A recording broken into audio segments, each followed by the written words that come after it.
Well, we're going to turn back to our top story now, and that, as a reminder, is France's Catholic Church revealing that 11 former or current French bishops have been accused of sexual violence or failing to report sexual abuse. Our press reviewer, Diptyque Laurent, is here to take us through it.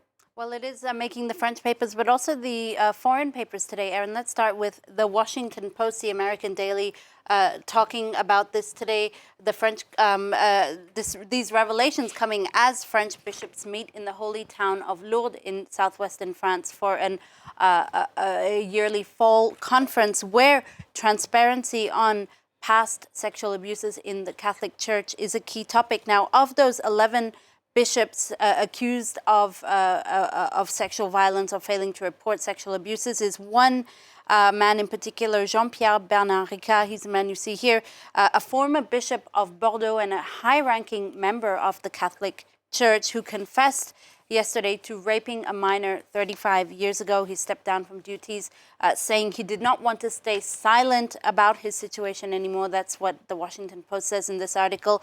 And it also notes that his confession comes just as the church has started to financially compensate victims of sexual abuse after a bombshell independent report last year revealed the extent of abuse in the French Catholic Church. Now, as I mentioned, it is on the front page of the Washington Post. It is also, not the front page, rather, it's on the website of the Washington Post. It is on the front page of the French paper La Croix, which here in this headline calls it a painful truth. The paper really expressing its shock, and in its editorial here, it expresses its shock and anger at these new revelations, calling these revelations, quote, apocalyptic. I quote, "We should never, ever question the systemic abuse in the church because we now have proof of it right before our eyes." Well, in other news making the papers this morning, Americans are voting in the midterm elections on Tuesday, and Democrats are predicted to get some blistering losses. That's right. They're heading towards painful losses, at least according to the early polls in one, if not both, houses of Congress. For this writer from the Washington Post, once more at least, much of the Democrats' problems can be summed up in one word: denial. The writer really accusing the Democrats of having downplayed key issues like inflation last year, not really believing that it would be a major cause of concern. And yet here we are in 2022, and it is a huge electoral issue. They've also downplayed voters' concerns on crime, violent protests, and school closures, something that the Republicans have exploited during this campaign for the midterms. And even if the Republicans haven't offered any new solutions of their own, downplaying these key issues, at least for this writer, could impact the Democrats' results in the midterms. Meanwhile, the Republicans have also received a strong endorsement from Elon Musk, the new Twitter CEO, who tweeted out his support for the conservatives because, I quote, "shared power curbs the worst excesses of both parties." That's what he tweeted out in his endorsement. Now, Politico explains that Musk's endorsement could send shockwaves through the Washington establishment because we're not used to businessmen wading into politics in the U.S. They've tended to stay out of it in the past. Progressives worry that if Elon Musk will usher in a new era of misinformation, Aaron.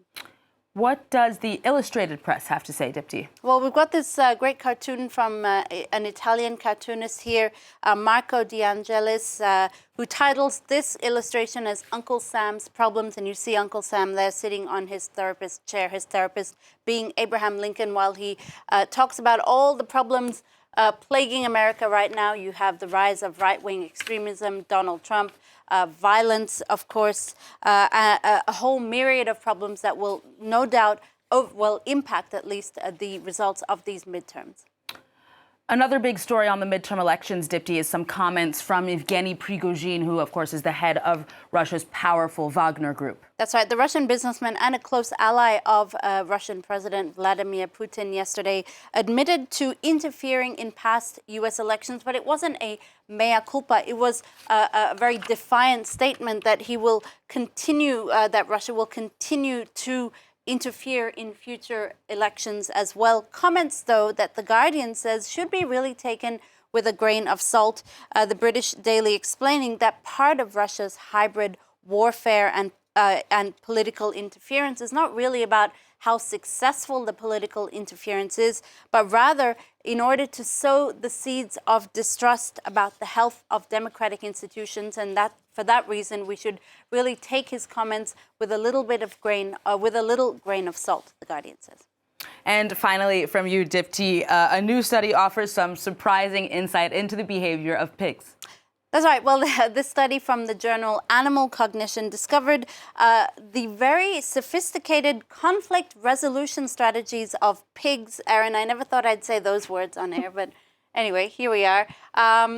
Their experiment actually showed that in cases where two pigs got down and dirty or got into a fight, a third pig appeared to intervene to smooth things over. Like humans, pigs fight over a lot of things, but more often than not, it's about two things in particular. It's either food or muck. So pigs can often get into a fight, for instance, if they're fighting over, who gets the shadiest spot in the pigsty. What the researchers discovered is that the piggy in the middle, i.e. the peacemaker pig, managed not just to stop the fight, but managed also to get the brawling pigs to make up afterwards. They would usually initiate reconciliation by rubbing their noses and lying down next to each other. So I guess we could learn a lot of things as humans from pigs' conflict resolution strategies, Erin. Yeah, definitely keep that in mind the next time you want to chow down on a sausage, that pigs have similar emotions to humans. Dipti, thank you very much.